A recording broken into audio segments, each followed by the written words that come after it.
Dhaka two Patuakhali. তো এখন ঢাকা থেকে পটুয়াখালী আমরা যাব। আর আগের ভিডিও দেখেছেন আমরা ঢাকাতে এসেছি রাজশাহীতে। মানে আমাদের আজকে লং ট্যুর দিব। আর ট্যুরের গল্প আজই না আমরা সবাই মিলে কোথায় কি করলাম আর কোথা থেকে উঠলাম সব জানাবো ইনশাল্লাহ। আসসালামু আলাইকুম, সবাই কেমন আছেন? আশা করছি সবাই অনেক ভালো আছে। আমার গলা কিন্তু একদমই বসে গেছে, আপনারা শুনে বুঝতে পারবেন। তারপর ভয়েস দিতে হচ্ছে কারণ আমার ফোনে অনেক পরিবারের ভিডিও ফুল হয়ে আছে, তো কারণ আমি ছাড়তে পারছি না, ভয়েসও দিতে পারতেছি না, এরকম একটা ব্যাপার। আজ 4-5 দিন থেকে আমার গলা একদম বসে গেছে, আমার টনসিলের সমস্যা। যাই হোক, সকালে আমরা ঘুম থেকে উঠছি আজই আমরা সবাই, এবং আপু, আমার শ্বশুর শাশুড়ি সবাই মিলে টিকিট কাটা ছিল আগে থেকে গ্রিন লাইনে। ঢাকা থেকে গ্রিন লাইনে একটাই আসে, সেটা হলো পটুয়াখালী গলাচিপাতে। হ্যাঁ, পটুয়াখালী থেকে গলাচিপা আরো আসতে হবে, অনেক দূর।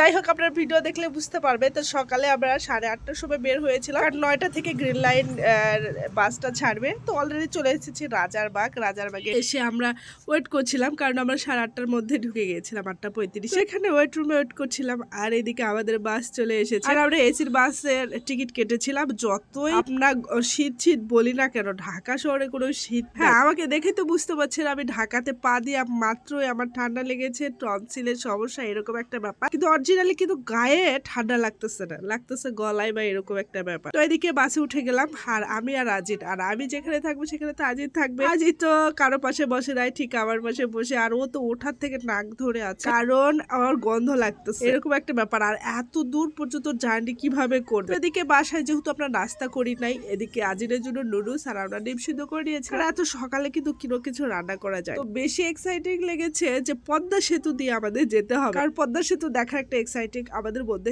কাজ করছে, কারণ আমরা উত্তরবঙ্গের মানুষ। পদ্মা সেতু আর দেখি নাই কখনো, এই প্রথম দেখবো। দেখতেছিলাম আর ভিডিও করতেছিলাম, তো ভালোই লাগতেছিল। যমুনা সেতু, পদ্মা সেতু।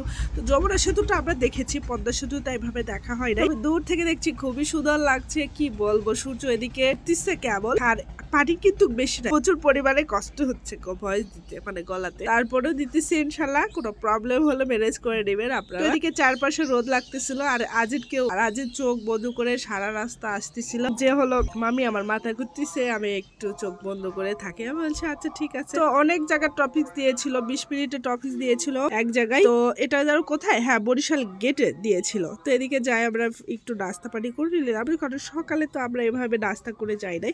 তো এদিকে আজির একটু ফ্রেশ হয়ে গেল, যেখানেই যাই না কেন ফ্রেশ হয়ে আমরা একটু নাস্তা পানি করবো, যে কি খাবো সেটা নিয়ে চিন্তা করছিলাম। তো আজির খাবে খিচুড়ি, আমরা খাবো পরোটা। আর একবার সিরাজগঞ্জে এসেও ঢাকা থেকে রাজশাহীতে আসতে লাগলো, আমরা এখানে পরোটা খেয়েছি, খুব মজা লেগেছে। তো এখানকার পরোটাটাও মজা ছিল, তেল ছাড়া পরোটা। তো আমরা 3জন পরোটা খেলাম, আর আজির আব্বু খেলো খিচুড়ি। তো খাওয়া দাওয়া করে আমরা বাসে আবার উঠছি, আর এখানে এসে আবার টপিক দিয়েছে নামাজ পড়া।